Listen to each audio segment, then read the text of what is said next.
Bon dia, soc Rafael Roca de la Universitat de València i a continuació us parlaré sobre el tema Violència contra les dones al dietari d'Algerdi del segle XVII. El dietari titulat Notícies de València i Son Regne, que durant els anys 1661-64 i 1667-79 va redactar mossèn Joaquim Algerdi, és un dels papers més suggerents produïts al segle XVII en la nostra llengua, tal com va afirmar Vicent Josep Escartí, estudiós i editor del text, ja que representa una mostra valuosíssima de la mentalitat d'una època tan complexa com el barroc. Un període en què, tal com s'havia esdevingut a l'edat mitjana i posteriorment encara s'esdevindria a la contemporània, els homes, les persones de sexe masculí, concentraven pràcticament tot el protagonisme públic, relegant així a les dones i els xiquets a un paper marginal i secundari que únicament gaudia d'una certa rellevància, i encara com, en l'àmbit privat. D'aquesta manera, les persones de sexe femení, considerades com a inferiors, se situaven a mercè dels mascles, que sovint les tractaven com si foren una propietat, mercaderia o objecte inanimat.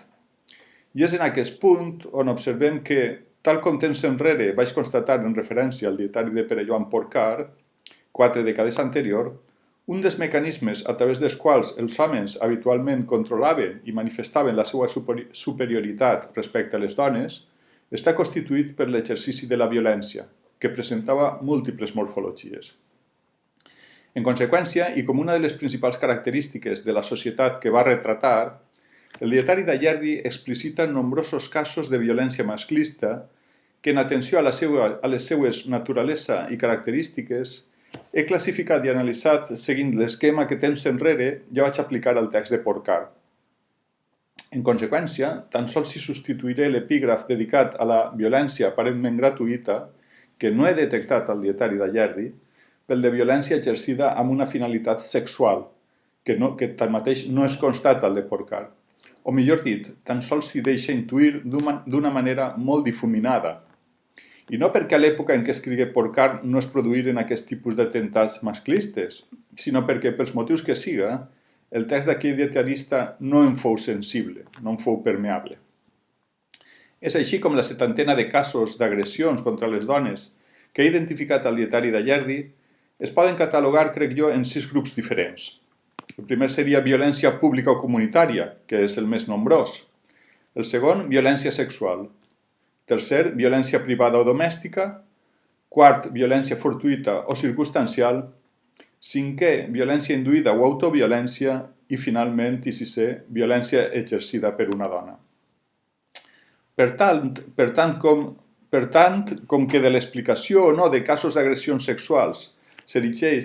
l'explicació o no s'erigeix com la principal diferència que observem entre les notícies de violència masclista que expliciten els dos principals dietaris del segle XVII, els de Porcar i Algerdi, serà en aquests episodis que em centraré durant aquesta breu intervenció.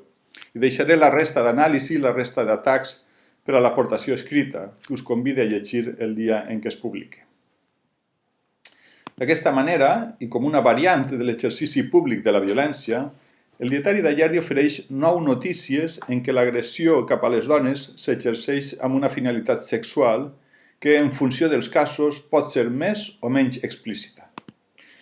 Així, la primera anotació en què podem entreveure una motivació sexual és la que refereix que el 6 de novembre de 1661, diu Algerdi, a la nit mataren en una escopetada a un llister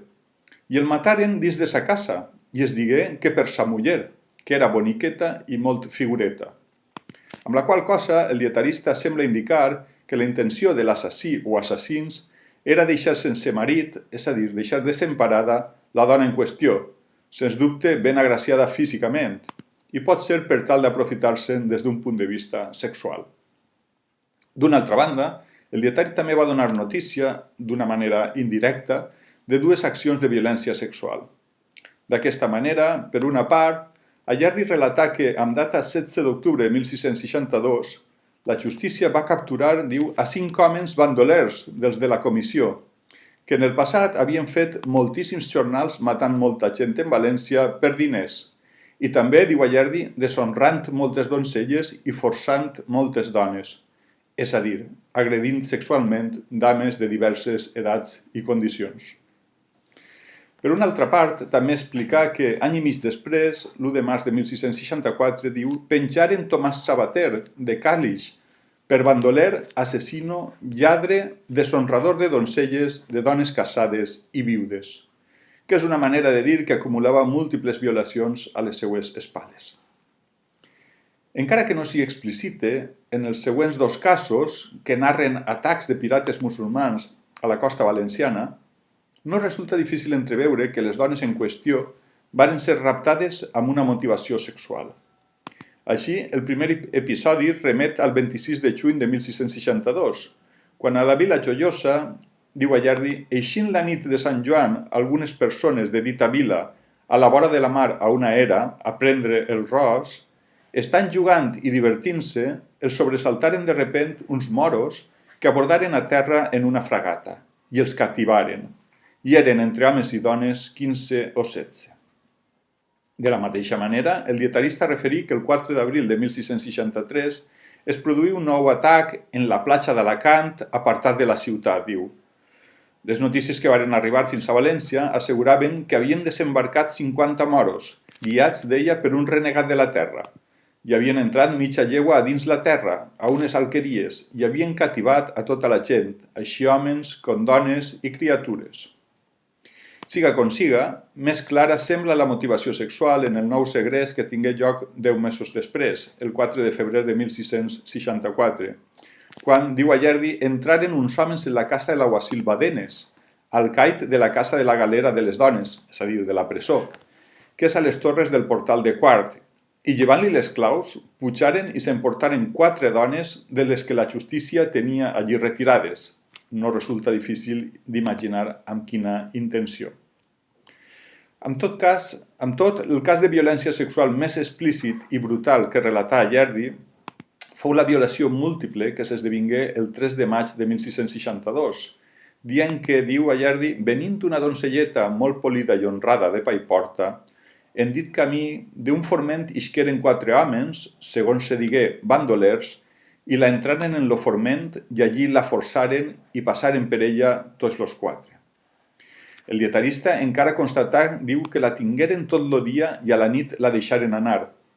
i que la situació física i psicològica en què, com a resultat de tan covard atac, que es perllongà durant hores, degué quedar la joveneta, fou tan extrema que únicament tingué forces d'arribar a casa i, diu Ayardi, contant a sos pares el que li havia succeït, de pur sentiment se caigué morta.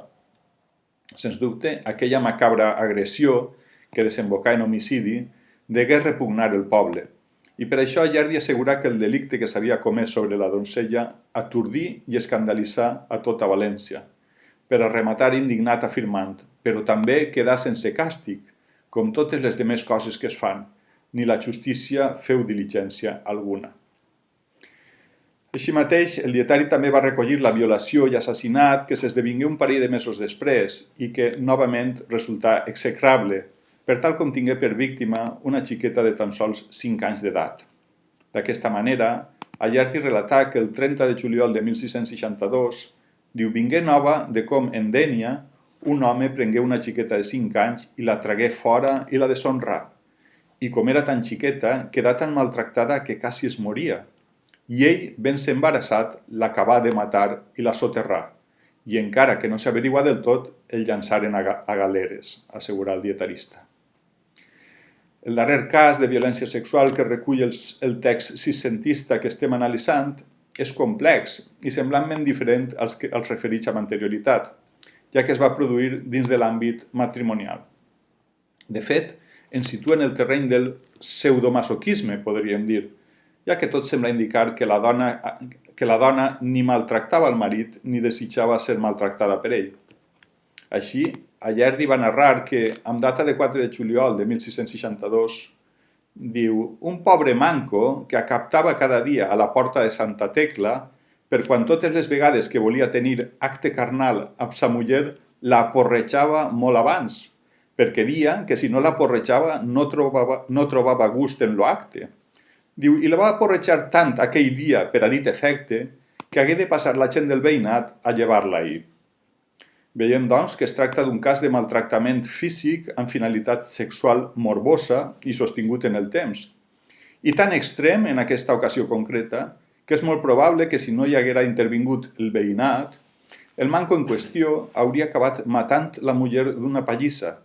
ja que el dietarista també va notar que la dona quedà tal que li feren fer ordens de cristiana, perquè de tots punts se moria. Per acabar, puc concloure que, tal com ja vaig comprovar en estudiar el dietari de Pere Joan Porcar, les notícies reportades per Joaquim Ayerdi ens mostren una societat fortament patriarcal, regida, dirigida i protagonitzada pels homes, i presidida per una violència estructural que hom exercia com a mecanisme de control, entre altres coses. Una circumstància que convertia les dones, i també els xiquets i els ancians,